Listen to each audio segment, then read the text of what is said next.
After 5 years of marrying into the Loween City in place of my sister, the gambling king finally passed away. My son and my ex-husband, at long last, gave me permission to fake my death and return to them. But they laid down 3 conditions. First, kneel before Vivian Gray, apologize for framing her all those years ago, and surrender my place as Mrs. Hartwell.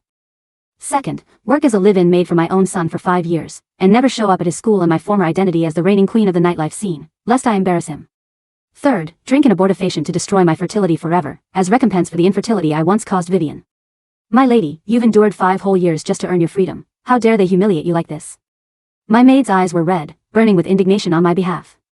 But I just tipped my head back and swallowed the death-faking pill, letting the servants toss my corpse into the overgrown brambles beyond the city limits.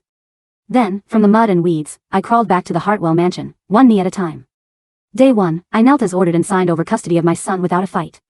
Day 3, I locked myself in the storage closet and stopped showing up at school to pick my son up like I used to. I also stopped pestering him to call me Mom. Even when Vivian, knowing full well I'm terrified of the dark, deliberately trapped me in the basement, I bore it in silence. By the time my ex-husband Nathan Hartwell saw me again, I was barely hanging on. For the first time, a flicker of panic crossed his face as he carried me out of that basement.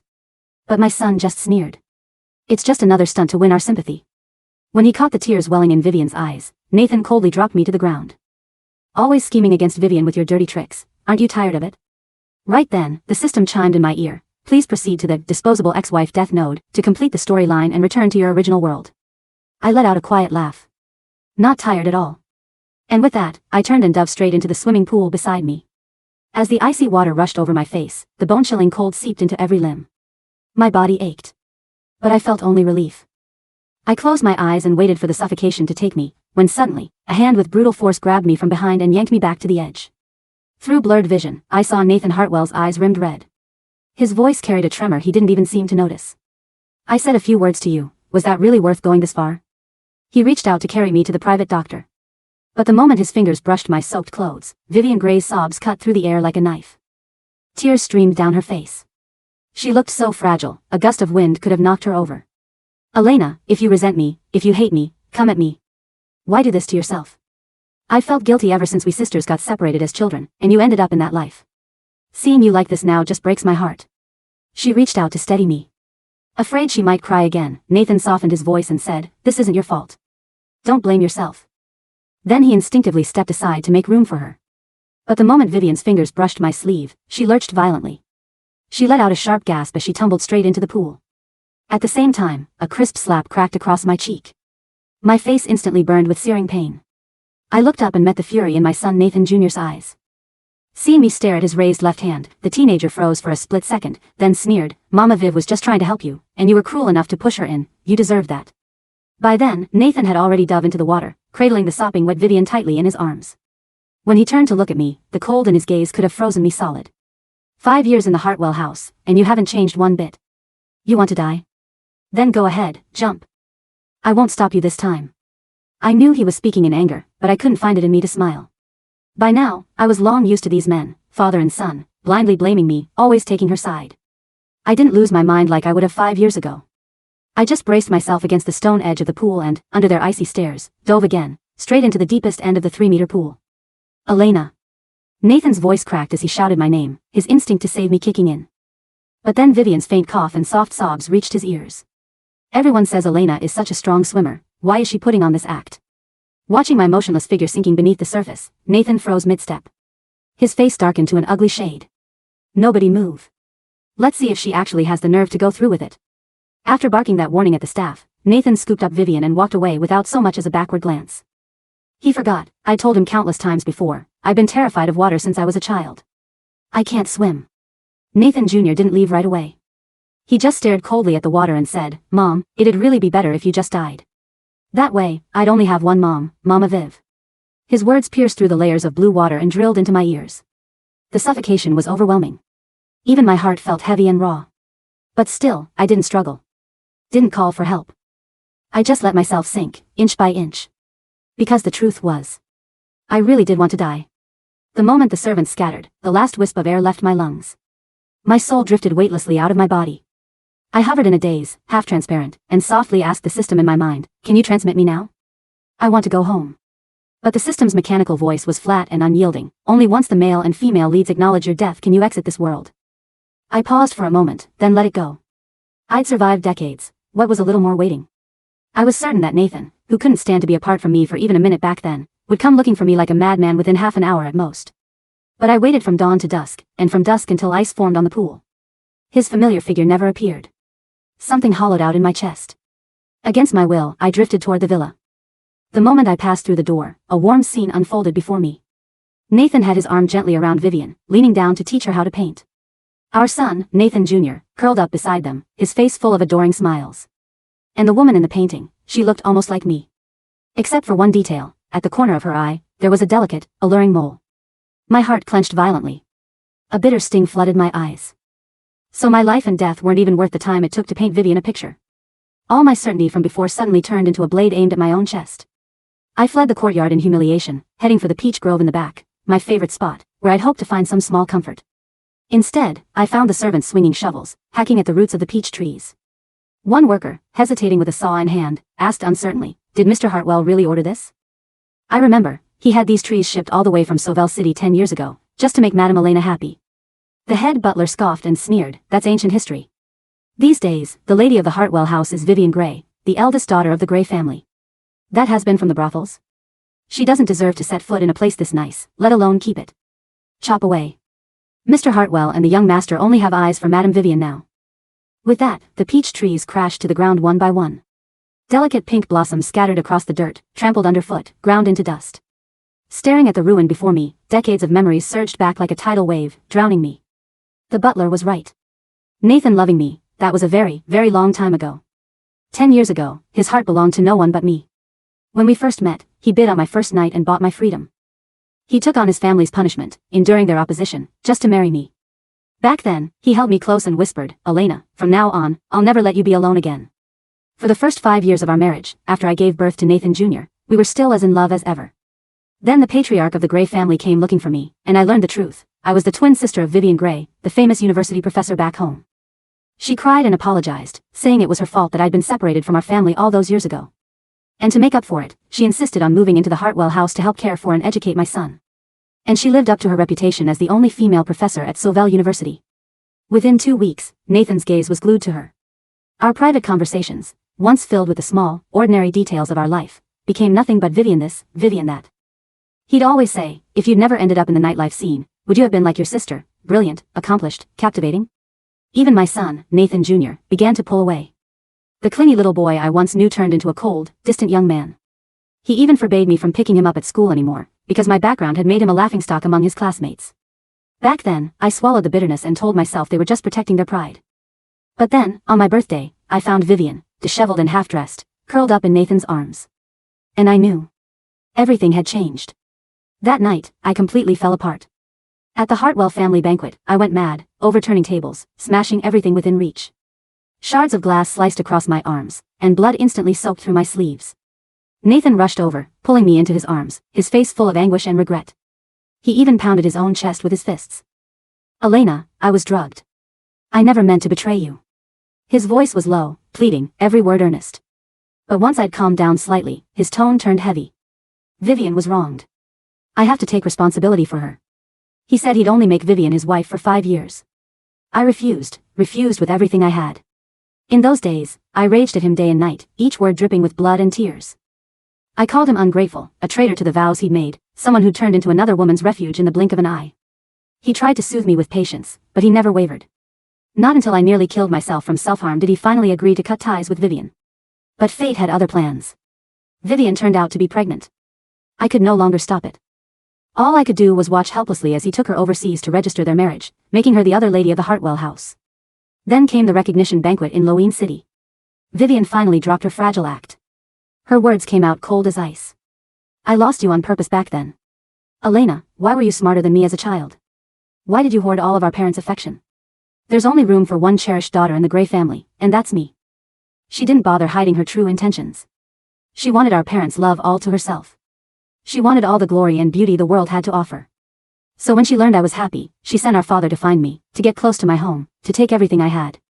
I never imagined my gentle, kind sister could be this monstrous. I was shaking with rage. Before I could collect myself, she dug her nails into my arm and threw herself into the pool.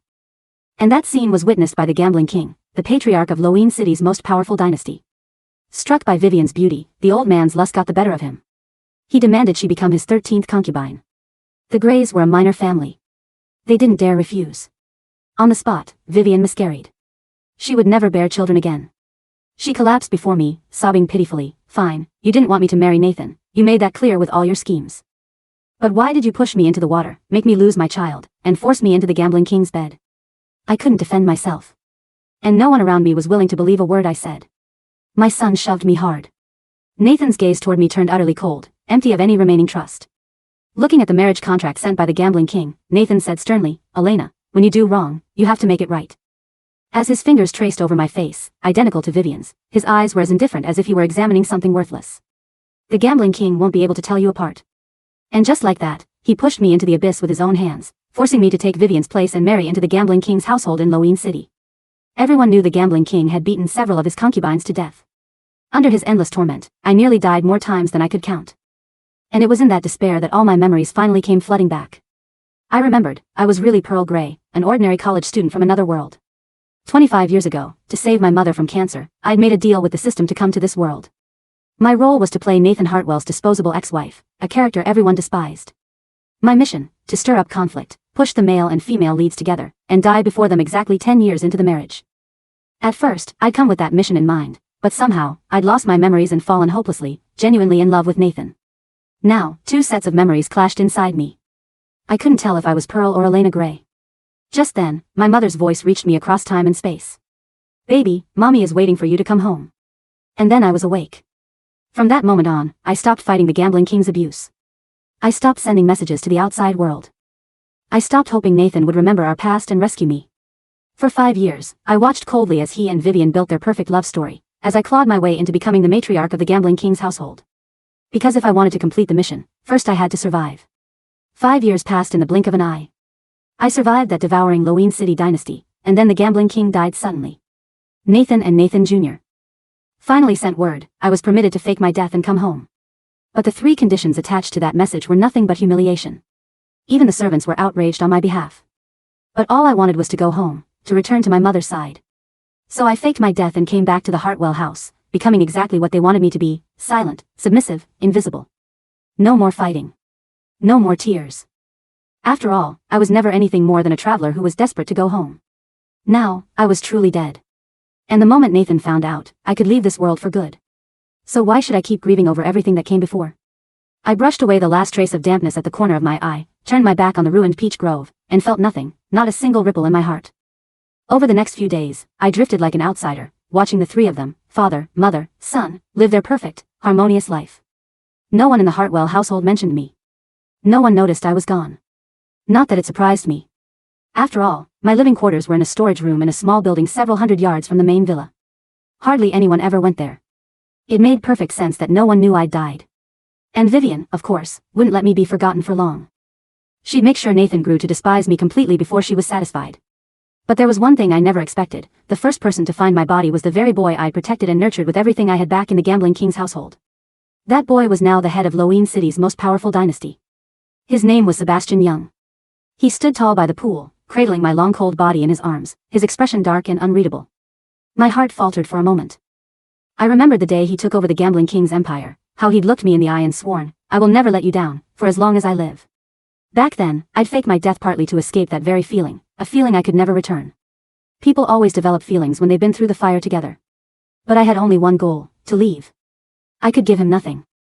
I turned away, ready to drift elsewhere, when suddenly, a roar of fury erupted from the main courtyard. It was Nathan's voice. It drew me back like a magnet. There he was, clutching a pale, trembling Vivian in his arms, barking orders at the servants, go get Master Channing. I knew that name. The most feared exorcist in the circles we moved in, ruthless, brutal, a man whose very reputation made people shudder. Before I could piece it together, I heard Nathan grind out through clenched teeth, that venomous woman Elena dared to put a curse on Vivian. So that was it. I didn't flinch. I just watched Nathan panic, watched Nathan Jr. run around in circles like a frantic little bird. Don't be scared, Mama Viv. Dad will protect you. Once you're better, I'll have her locked up in some remote villa forever so she can never hurt you again. The teenager's eyes were red as he made that vow. Vivian weakly touched his cheek, shook her head gently, and spoke in a voice so soft it was almost a whisper. Don't be cruel to Elena. She's still your birth mother. Really, this is all my fault. I can endure the curse. I just don't want to see my sister stripped naked, hung up, and burned.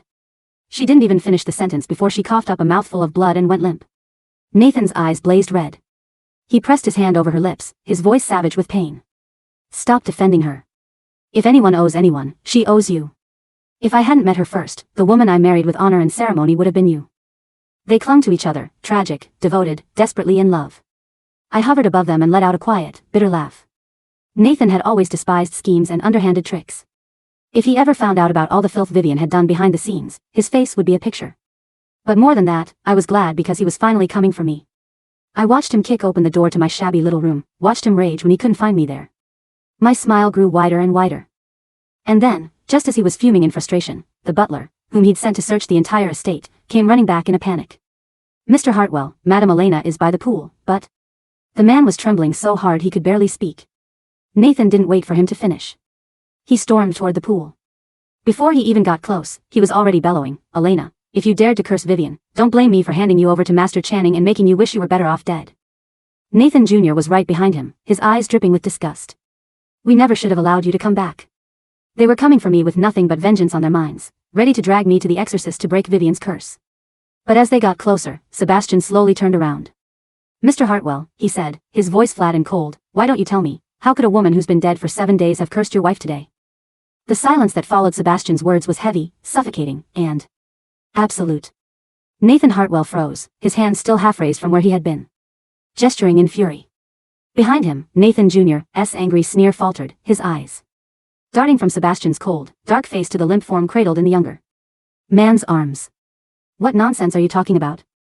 Nathan's voice was sharp, but the underlying tremor was impossible to hide. He stepped forward, his leather shoes squelching slightly on the damp grass near the pool's edge.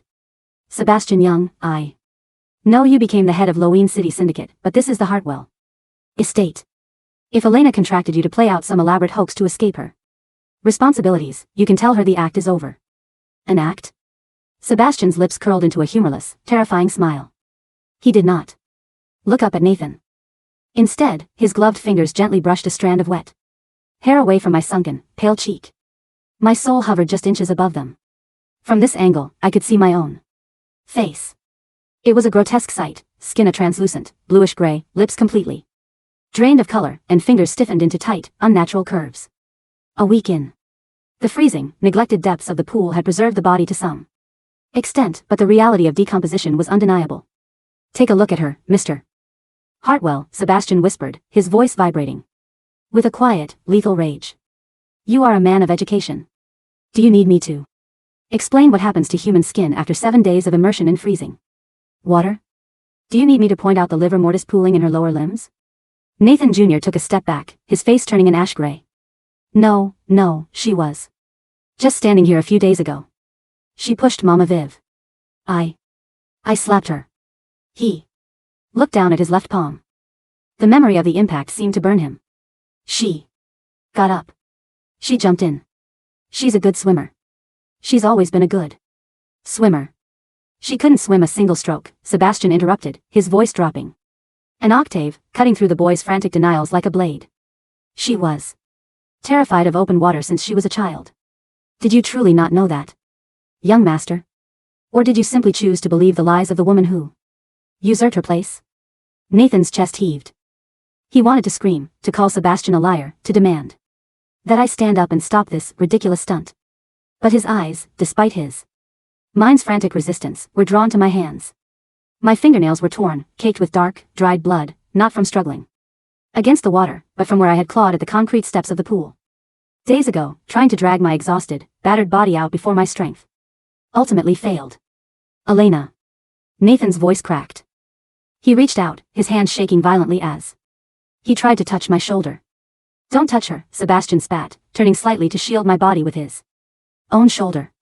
You lost the right to touch her 5 years ago when you traded her to a monster to save your precious mistress. At that moment, a frantic shout broke the tension. The butler came running down the path, followed by a middle-aged man dressed in dark, traditional robes, Master Channing, the renowned exorcist Nathan had summoned in a panic. Mr. Hartwell, the butler gasped, clutching his chest. Master Channing is here. He says the dark energy in the villa is overwhelming. It's coming from this direction. Nathan didn't look at the butler. His eyes were wide, fixed entirely on the blue-gray skin of my face. Channing. Nathan muttered, his voice hollow. Almost robotic. Look at her. Is she playing a trick on me? Tell me. She's using some dark ritual to fake this. Master Channing stepped forward, his eyes scanning the scene. He stopped 3 paces away, his gaze falling upon my corpse. The color instantly drained from the exorcist's face. He stumbled backward, nearly tripping over his own robes. What is the meaning of this? Channing gasped, his voice trembling with genuine terror. You asked me to break a curse on a living woman.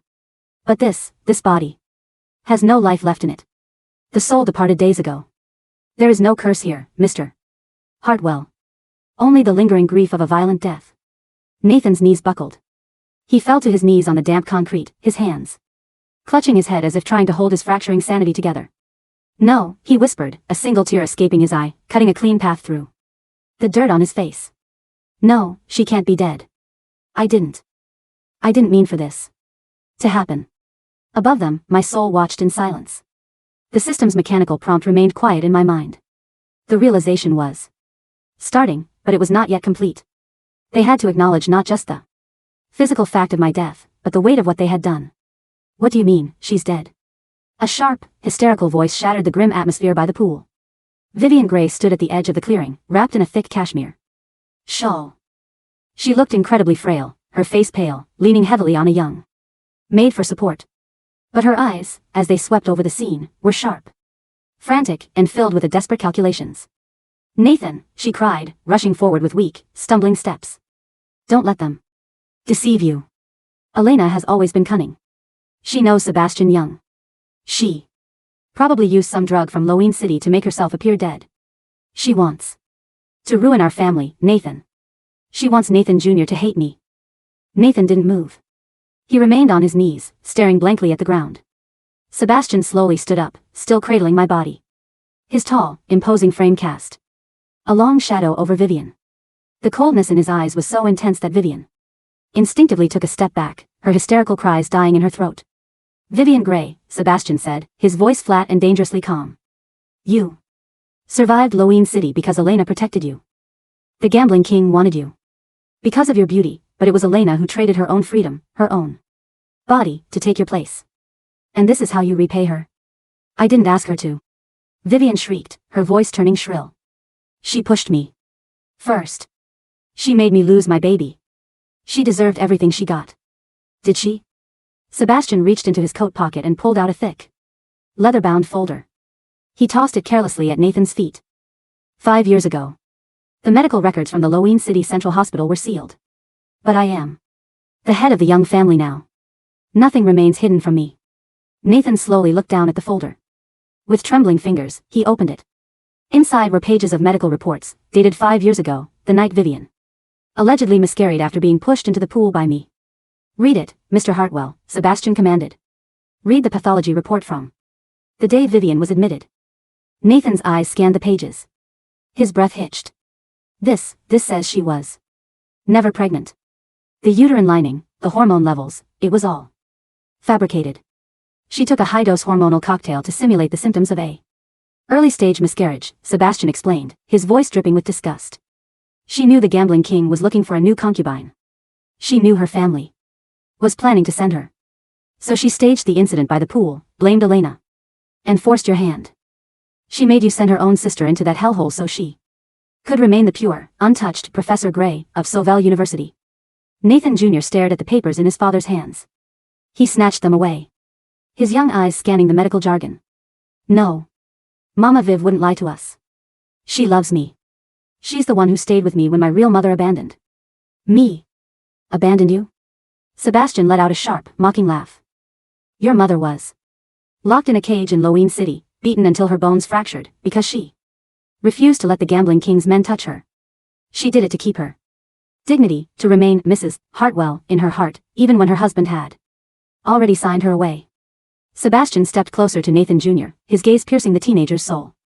Every single month, a shipment of rare medicines and educational materials arrived at your school from an anonymous donor in Loween City. Who do you think paid for that, young master? It wasn't your father. It was the woman you just called a has-been from the brothels. She sold her own jewelry, her own blood, to ensure you had the best resources, even while you were erasing her name from your life.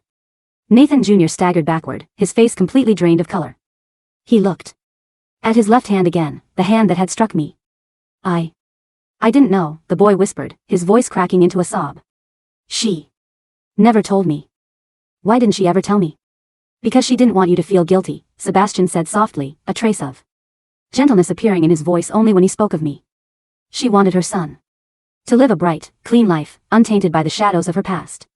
But you gave her a slap as her welcome home present. Nathan Hartwell stood up slowly, his body shaking so violently he looked like an old man on the verge of collapse. He turned his gaze toward Vivian.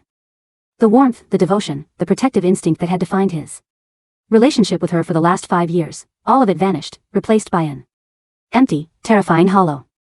Nathan. Vivian whispered, reaching out to clutch his sleeve. He's lying. Sebastian is her lover. He's doing this to destroy us. You know how much I love you. You know I couldn't. Is this your handwriting? Nathan asked, his voice dead. He pulled a crumpled piece of paper from his pocket, the list of 3 conditions he had sent to Loween City to permit my return. First, kneel before Vivian, apologize, and surrender your place. Second, work as a live-in maid, never show up at the school. Third, drink an abortifacient to destroy your fertility forever. You told me, Nathan said, his eyes fixed on Vivian's face, that she had poisoned you with a slow-acting toxin years ago, which made you infertile. You said she needed to pay the same price to understand your pain. That's why I agreed to the 3rd condition. Vivian swallowed hard, her eyes darting around the courtyard, looking for an escape. She did poison me. Master Channing, Nathan said, not breaking eye contact with Vivian. You are an expert in spiritual matters and traditional medicines. Tell me, is there any poison in Vivian's body?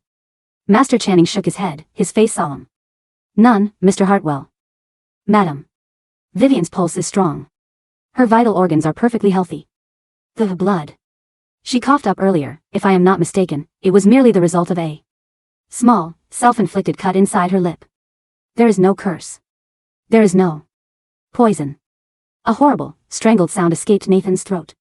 It was a laugh, but it sounded like a dying animal. 5 years, Nathan whispered. I threw away my wife. I sent her to a living hell. I watched my son treat her like dirt. I did all of it, for this. He walked over to where Sebastian stood holding my body.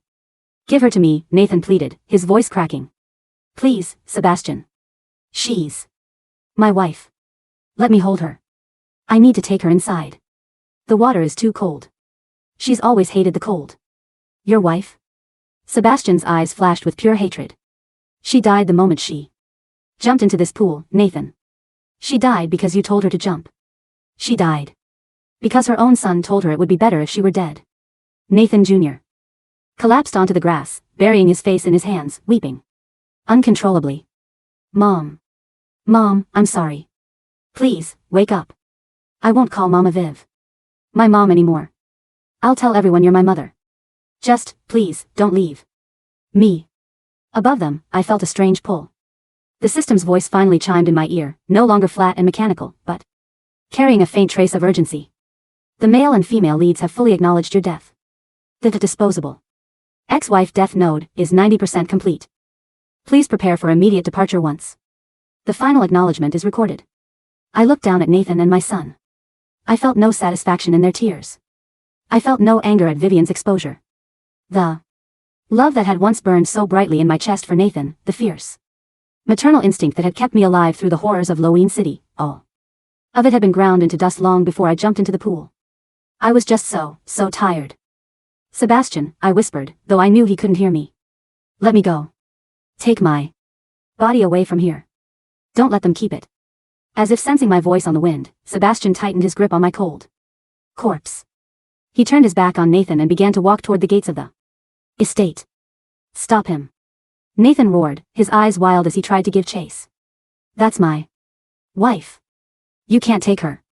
But the guard Sebastian had brought with him from Loween City immediately stepped forward, forming an impenetrable wall of black suits and cold steel.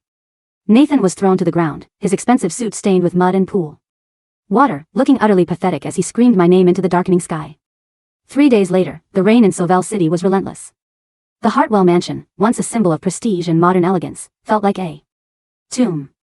In the master bedroom, Nathan sat on the floor, surrounded by old photo albums. These were photos from the first 5 years of our marriage, before Vivian had entered our lives.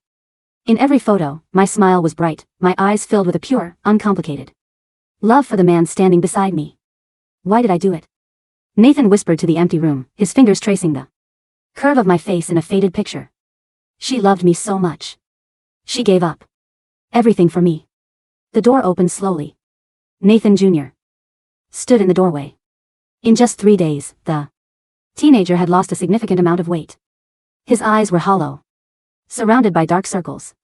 "Dad," the boy said, his voice barely a whisper. "The police, they've arrested Vivian." Sebastian Young handed over all the evidence of her fraud, her self-harm, and her collaboration with the gambling king's men to kidnap Mom 5 years ago. "The lawyers say she's going to prison for a very long time." Nathan didn't look up. "Good. Dad," Nathan Jr. walked inside, his legs trembling. "The servants, they found something in the storage room. In Mom's room." Nathan finally raised his head. "What?" His son held out a small, battered wooden box. It was the only personal item I had brought with me from Loween City.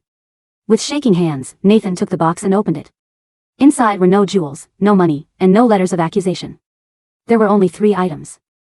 The first was a small, hand-knitted pair of baby socks, the ones Nathan Jr. had worn when he was brought home from the hospital. They were stained with old dirt, but carefully washed and folded.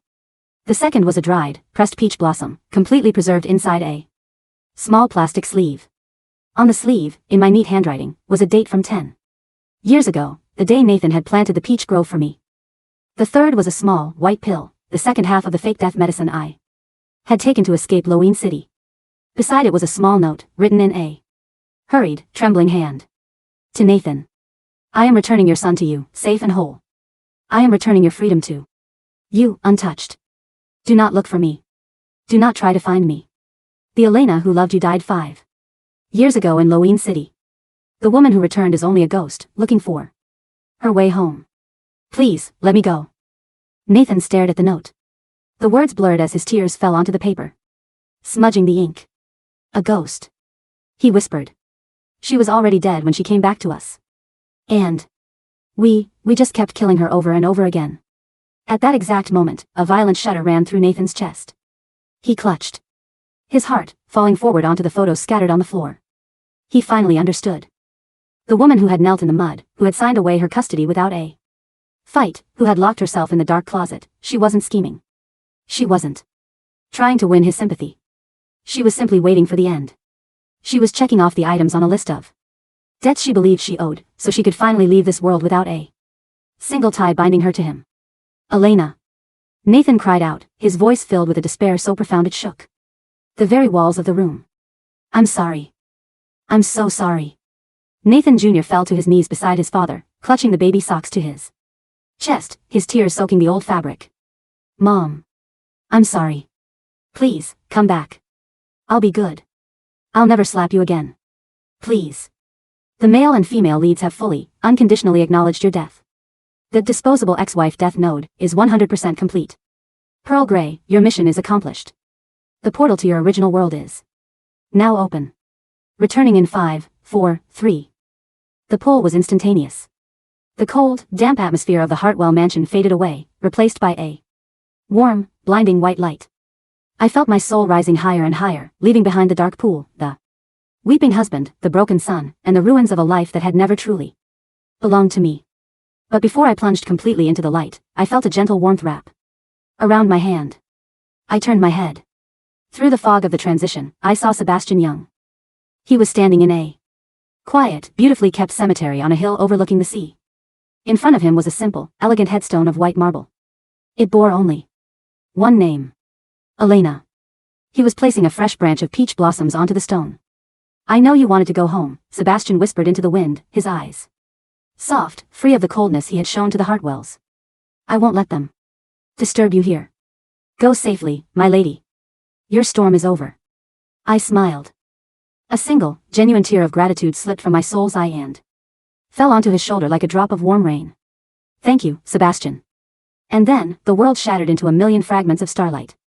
Pearl? Pearl, baby, can you hear me? A soft, trembling voice broke through the darkness. My eyelids felt incredibly heavy, as if they had been sealed shut for decades. I struggled against the weight, slowly forcing my eyes open.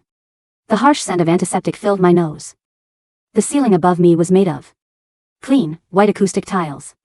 Beside my bed, a heart monitor beeped with a steady, comforting rhythm. Mom? I rasped, my voice dry and cracked. A woman with silver-streaked hair and eyes red from crying leaned over me. It was my mother. She looked older, with more wrinkles around her eyes than I remembered, but she was alive. She was warm. Her hand, when she clutched mine, was solid and real. Oh, thank God, she sobbed, burying her face in my shoulder. The doctor said, you might never wake up from the coma. It's been 3 years, Pearl. 3 long years. 3 years. I whispered. In that world, I had lived for 25 years. I had loved, I had suffered, I had been broken, and I had died. But here, it was only 3 years. I looked down at my hands. They were thin and pale from hospital confinement. But they were smooth. There were no scars from the gambling king's whips. There was no cold pool water clinging to my skin. Welcome home, Pearl Gray. The system's voice echoed one last time in my mind, sounding remarkably gentle. Your mother's cancer has been completely cured, as per our agreement. Your contract is fulfilled. You are free. A tear of pure, unadulterated relief slipped down my cheek. I reached out with my weak arms and wrapped them tightly around my mother's neck, breathing in her familiar, comforting scent of lavender and home. I'm back, Mom, I whispered, closing my eyes. I'm finally home. In Loween City, the seasons continued to change, but for the Hartwell family, time had frozen on the day of the rain. Nathan Hartwell never remarried. He spent his days in a quiet, empty villa, refusing to see any visitors. The once brilliant businessman had completely withdrawn from high society. Every evening, he would sit in the ruined peach grove, holding a small, faded piece of paper, waiting for a ghost that would never return. His son, Nathan Jr., grew up quickly. He became a cold, silent young man who never smiled. He refused to use the Hartwell fortune, instead working long hours to fund charity schools and orphanages in the poorest districts of Loween City, doing the work his mother had once done in secret, trying to pay a debt that could never be settled. And in a secure, remote prison on the outskirts of the country, Vivian Gray stared at the gray concrete walls of her cell. She had wanted everything, the love, the status, the wealth, and the sisterly devotion. But in her greed, she had stripped away the only shield she ever had. Without Elena, she was nothing more than a criminal, forgotten by the world. Left to rot in the very darkness she had once condemned her sister to endure. On the hill overlooking the sea, the wind blew softly through the peach trees Sebastian Young had planted around the white marble headstone. The blossoms fell gently, covering the grave in a blanket of delicate pink. But the grave was empty. For the traveler had already crossed the stars, finding her peace in a world where the water was warm, the light was bright, and her mother was waiting.